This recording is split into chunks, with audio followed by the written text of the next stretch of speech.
My parents secretly used my mental breakdown as an excuse to take my room and turn it into a home gym. "You're always out anyway," my dad said as I stood there with a trash bag of my clothes. My mattress was propped against the treadmill. There was a sign that said pain is weakness leaving the body. I slept in the garage that night. The family cat refused to join me. I'm 28 female, and last year, I moved back in with my parents after what I can only describe as the lowest point in my life. It wasn't a dramatic crash, no one incident, but more like a slow leak. You know how people always talk about burnout like it's just needing a nap and a long weekend? That wasn't it for me. This was months of spiraling panic attacks, numbness, disconnection, and days I couldn't get out of bed.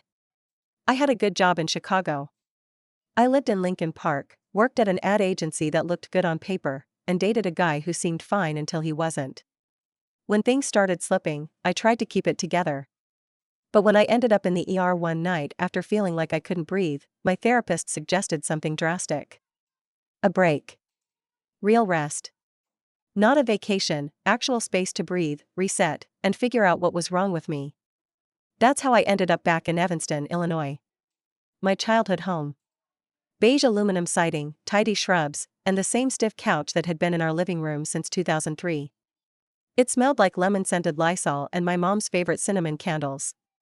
Let me just say, moving back in with your parents at 27 is a hit to the ego. But doing it because your brain has pretty much betrayed you and you're not sure you can trust yourself to manage groceries or get through a day without sobbing? That's a whole different level. They welcomed me back, but it was with that kind of awkward stiffness that made me feel like a guest. My mom, Camille, was overly cheerful. The kind of person who performs empathy but only in well-lit, non-confrontational environments. My dad, Vernon, was what you'd expect from a 56-year-old man who had replaced therapy with pull-ups and protein shakes. He didn't ask how I was doing. He asked if I wanted to join him at the gym. I said no. He shrugged. That became the rhythm. My old room still looked mostly the same. Same beige carpet. Same faded curtains. Even the dent on the wall where I'd once thrown a shoe during a teenage tantrum was still there. It was comforting in a weird way. Like, even though everything else in my life had fallen apart, this one room hadn't moved on without me. I stayed quiet. I journaled. I walked a lot. I made dinner twice and no one acknowledged it, so I stopped. My therapist told me not to take it personally, but it was hard. Living there, I felt like a ghost of myself. About 3 weeks in, I started going out for short social things again. I met up with my high school friend Elise. She was still in town and one of the few people who made me feel like I wasn't completely unraveling. We sat in her car talking for hours, and I texted my mom around 11 p.m. to let her know I'd be back late. When I got home just after 2 a.m., the first thing I noticed was that the house was unusually quiet. And then there was this weird smell, a mix of new plastic and sweat. I pushed open the door to my room and just stood there. My bed was gone. The desk I'd had since 7th grade was outside in the hallway. My dresser was missing. In their place was a full home gym setup, treadmill, elliptical, a couple of weight racks, one of those giant inflatable balls. And taped right where my dream catcher used to hang was a massive black and red poster that read in bold block letters, "Pain is weakness leaving the body." In the corner, my mattress was propped up vertically against the treadmill. Next to it, a large trash bag, my clothes, shoved in without even being folded. For a second, I just stood there in disbelief. Like I'd walked into a parallel universe. I went to the kitchen. My dad was there, post-workout, drinking a protein shake. He didn't even look surprised to see me. "Oh," he said, casual as anything. "Didn't think you were coming back tonight." "What happened to my room?" I asked, trying to keep my voice steady. He looked at me like I'd asked something silly. "We figured you were out all the time. Might as well make use of the space. You can crash in the garage for now. There's an outlet. I'll bring down the space heater." No apology. No warning. Just, "You're always out anyway." Like I didn't exist there anymore. Like I had forfeited my space by trying to have one night of normalcy. I didn't say anything else. I just walked down to the garage, dragged my mattress behind me, and laid it out on the cold cement floor. The paint cans, the lawn mower, the boxes of old Christmas decorations, this was my new room. I tried to call the cat, Rollo, who usually slept on my bed. He came down the stairs, sniffed the air once, and turned right back around. I cried myself to sleep that night, huddled under a fleece blanket that didn't do much to keep the chill out. And the worst part? No one came to check on me. The next morning, my mom said nothing. My dad offered me a smoothie. For the next few days, I stayed in the garage. They made no effort to fix the situation. I was treated like a guest who had overstayed her welcome. But I couldn't afford to leave yet, and they knew it. I was still trying to get back on my feet, and the idea of starting a war over a mattress seemed like too much. Then came the final straw. I landed a video interview for a freelance position at a small agency. It wasn't much, but it was something to work toward, something that gave me hope. I asked them in advance if I could use the dining room for a quiet space. My mom said, of course, like it was no big deal. 15 minutes into the interview, my dad stomped shirtless and dripping with sweat. Adira, did you move my protein powder? The recruiter on Zoom looked alarmed. I froze. Dad. I'm on a call. He blinked, then just walked out. No apology. Nothing. I didn't get the job. That night, I packed my stuff. I didn't even tell them I was leaving. I texted Elise and asked if her roommate's air mattress was still available. She said yes. As I was dragging my suitcase out to the car, my mom popped her head out and said, "You don't have to be so dramatic. We didn't mean to hurt your feelings." I didn't respond. Because it wasn't about feelings. It was about being erased. It was about being treated like a burden during the one time in my life when I needed kindness the most. I moved into Elise's place that night. She lived in a 2-bedroom with her cousin, Micah, in a walk-up near Rogers Park. It wasn't glamorous, second-hand furniture, creaky floors, the kind of old windows that let the cold seep in around the edges, but it felt like the first real breath I'd taken in months. I set up camp in the corner of their living room, behind a sagging bookshelf someone had left on the curb a few months earlier. The air mattress deflated a little more each night, and I woke up with a sore back most mornings, but still, I felt more human there than I ever did in my parents' house. Elise didn't ask too many questions, which I appreciated. She just made space. She poured me wine without a word the night I showed up and ordered us Thai food. When I tried to apologize for the inconvenience, she shrugged and said, "You were always the normal one in your family." This honestly tracks. That made me laugh. It also kind of broke my heart. Over the next few weeks, I slowly started pulling myself back together. I updated my resume. I emailed old contacts. I started freelancing for a small firm that needed help with web copy and social campaigns. It wasn't steady, but it was enough to keep me from sinking. I didn't talk to my parents. They didn't reach out. Not once. No text asking where I went. No voicemail. Not even a sarcastic, "Thanks for taking your mattress with you." You know what's messed up? Part of me kept checking my phone, expecting something. Not even an apology, just a reaction. Some proof that they noticed I was gone. Nothing. Not until 3 weeks later. It was a Tuesday afternoon. I was sitting on Elise's futon, editing a copy deck, when I got a text from my mom. It read, "Hey. Just wanted to let you know we moved your dresser and bookshelf into the basement. Your other stuff is in the shed. Dad wants to use the closet for resistance bands. Hope you're well." That was it. No, "Are you okay?" No, "Do you have a place to stay?" Just an update about storage logistics. Like I was some tenant they were clearing out. I stared at my phone for a long time. I think that was the moment the last thread of obligation snapped. Up until then, I'd still been trying, at least emotionally, to make sense of it all. To believe maybe it was a misunderstanding, or a misjudgment. That maybe, deep down, they cared but didn't know how to show it. But that text made it clear, I wasn't their daughter in distress. It was an inconvenience they'd rearranged the house around. I didn't respond. Instead, I took a long walk. No destination, just moving. Past Loyola, past the shoreline, down Sheridan where the old apartment buildings cast long shadows on the sidewalk.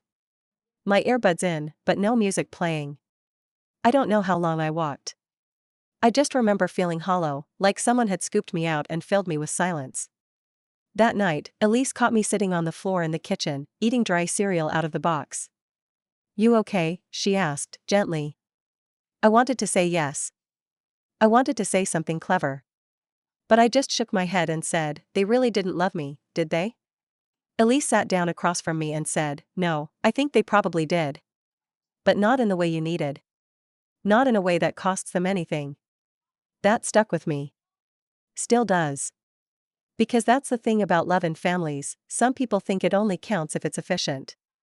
If it doesn't inconvenience them. If it fits neatly into the schedule between Pilates and tax season. But when you're in a dark place, when your brain is chewing itself up and you can barely get out of bed, you need more than passive love. You need someone to sit in the mess with you. Someone who says, "I see you're hurting, and I'm not going anywhere." My parents couldn't do that. Maybe they never could. And I'm still working on what that means for me. Whether it's something I forgive. Or just something I let go. A few weeks later, I finally started making enough money to think about getting my own place again. Nothing fancy, just a little studio in Logan Square with wood floors and windows that actually shut all the way. I toured it once, and the next morning I applied. It was the first real decision I made entirely for myself in over a year. The landlord, a guy named Rashid with an excellent mustache, called me 2 days later and said the place was mine. I signed the lease and spent the rest of the day on the floor of Elise's kitchen again, this time crying because something good was finally happening. I didn't tell my parents. Not even when I moved in. The day I moved into my new apartment, it was snowing. It wasn't the romantic, drifting kind of snow. It was slushy, loud, and soaked straight through my boots. But I didn't care. I had my keys, a thrifted couch from Facebook Marketplace, 3 cardboard boxes of clothes, my laptop, and a French press I didn't quite know how to use. That was enough. Elise helped me carry everything in. We didn't talk much. We didn't need to. There was something so sacred in that silence, like she knew this wasn't just about furniture or moving boxes. It was about me reclaiming something. I left the garage mattress behind. Let them have it. Let them press their weights on it while they tell themselves I was just too sensitive. That first night alone, I curled up on the couch, still in my coat, and listened to the radiator hiss. The walls were thin. I could hear my upstairs neighbor vacuuming. Somewhere down the hall, someone was playing Fleetwood Mac too loud. And I smiled. Because for the first time in a long time, the noise didn't make me feel smaller. It made me feel less alone. I started writing again. Nothing fancy, just little essays, sometimes angry, sometimes hopeful. I didn't post them anywhere. But I'd sit by the window with a cup of cheap tea and type until my fingers cramped. I didn't even recognize the girl who had spent nights sobbing into a pillow in her parents' garage. Around February, my mom texted again. "Your father says hi. We've been thinking about you. Hope you're doing okay. Rollo misses you." I didn't know how to reply. I wanted to scream. Rollo refused to sleep in the garage with me, remember? I wanted to ask if they ever looked back and thought, we could have just waited. We could have supported her. We didn't have to clear her out like she was cluttered. But I didn't say any of that. I just stared at the text for a while and then put my phone down. That week, Shoshana asked if I'd consider writing a letter to my parents, not to send, just for myself. I said maybe. But every time I sat down to write, I'd get stuck at the first line. "Dear Mom and Dad, what do you even say to the people who watched you unravel and responded with a treadmill?" Still, I tried. Some letters were just one sentence long, "You broke my heart, and you don't even know it." Others turned into rants, full of sarcasm and half-recalled childhood slights. But eventually, I wrote one that didn't feel like fire. It felt like the truth. I was drowning. And instead of throwing me a rope, you remodeled the deck and told me I was imagining the water. That one I kept. I printed it out, folded it, and tucked it into the back of my notebook. Weeks passed. I got more freelance work. I cooked actual meals again. I even went on a couple of dates, not serious ones, just warm coffees with people who didn't make me feel like I was too much. And every once in a while, my parents would text. My mom would send some neutral updates, like "We're painting the hallway, finally," or "Vernon's cholesterol is down. Hope you're staying active too." It always had that same undertone, "We're fine. Are you fine? You seem fine, right?" I never responded. Not out of pettiness, but because I didn't have anything left to explain. One Saturday afternoon, I saw Rollo's photo on my mom's Facebook page. He was sitting on the treadmill, right where my mattress used to be. The caption read, "Someone's helping us get our steps in." And I laughed. Not a bitter laugh. A real one. A little sharp, but real. Because of course he was. Of course that cat had taken my place. At least he got to keep his bed. I didn't cry. Not even a little. Later that night, Elise texted me, "You still up for that brunch next weekend?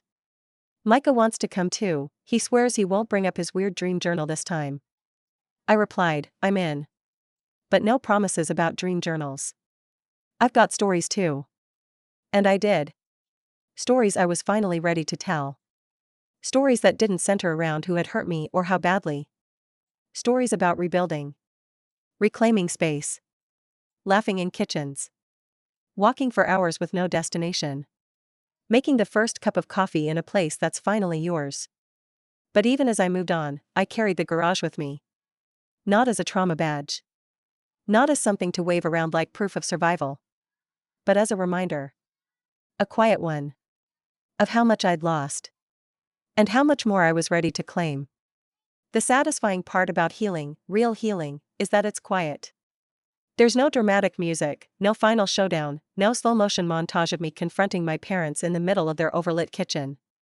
What happened instead was smaller, but it stayed with me in ways I never expected. It was late spring when the email came. A woman named Mallory from a regional publication reached out. She'd seen a personal essay I'd posted anonymously on Medium, a piece about what it feels like to be erased in your own home. She said it resonated with her and asked if I'd be willing to do a longer version for a Mother's Day feature. Something about family estrangement and how it shapes adult identity. I said yes. I didn't use real names. I didn't name the town. But the story? It was real. Raw. Detailed. It walked through everything, my breakdown, the treadmill, the motivational sign, the cold garage, the untouched dinners, the silence. And it ended not with vengeance, but with growth. With finding my own place. With my own voice. The piece went mildly viral. Nothing huge, but enough to be shared in a few wellness newsletters. Enough to generate some Twitter buzz. Enough that one of my mom's church friends recognized the details and forwarded it to her. She called me at 8:13 on a Sunday morning. I didn't answer. She left a voicemail that started chipper, too chipper, and quickly unraveled into something jagged and furious. "I can't believe you'd write something like that. You made us sound like monsters. People at the book club are asking questions. You've embarrassed us." That last part stuck with me. You've embarrassed us. Not you hurt us, or that wasn't true, or we're sorry. Just embarrassment. Shame wrapped in ego. My dad followed up with a short text, "I thought you were better than this." That was it.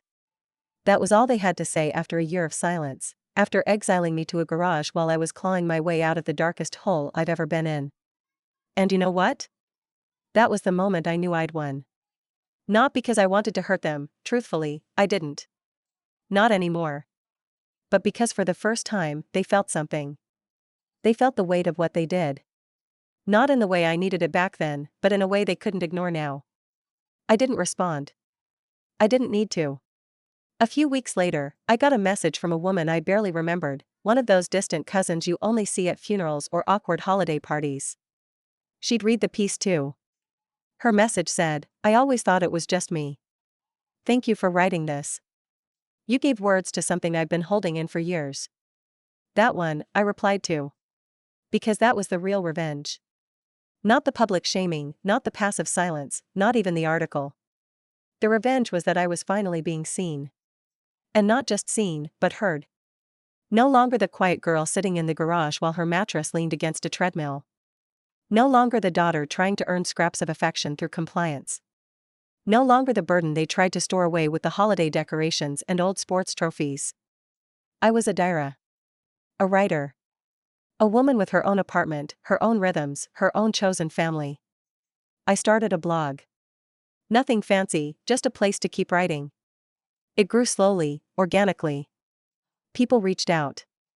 told me their own stories of being cast aside in their most fragile moments. We built something, a kind of quiet community stitched together through shared wounds. That summer, I was invited to speak at a panel on mental health and boundaries in family dynamics. It was small, just a room at a community center downtown, but I dressed up, wore red lipstick, and spoke clearly into the mic. And at the end, when someone asked, "Do you think you'll ever forgive them?" I paused. Then I said, "Forgiveness isn't always a return. Sometimes it's just the release of hope that they'll be different." The room was silent. Then someone clapped. I walked home that night with the city buzzing around me. The world felt alive again. Not perfect, but real. And mine. A week later, I got a certified letter from my parents' lawyer. They were formally notifying me that they'd removed the last of my belongings from their property. My old trophies. A box of yearbooks. A couple of journals I'd forgotten existed.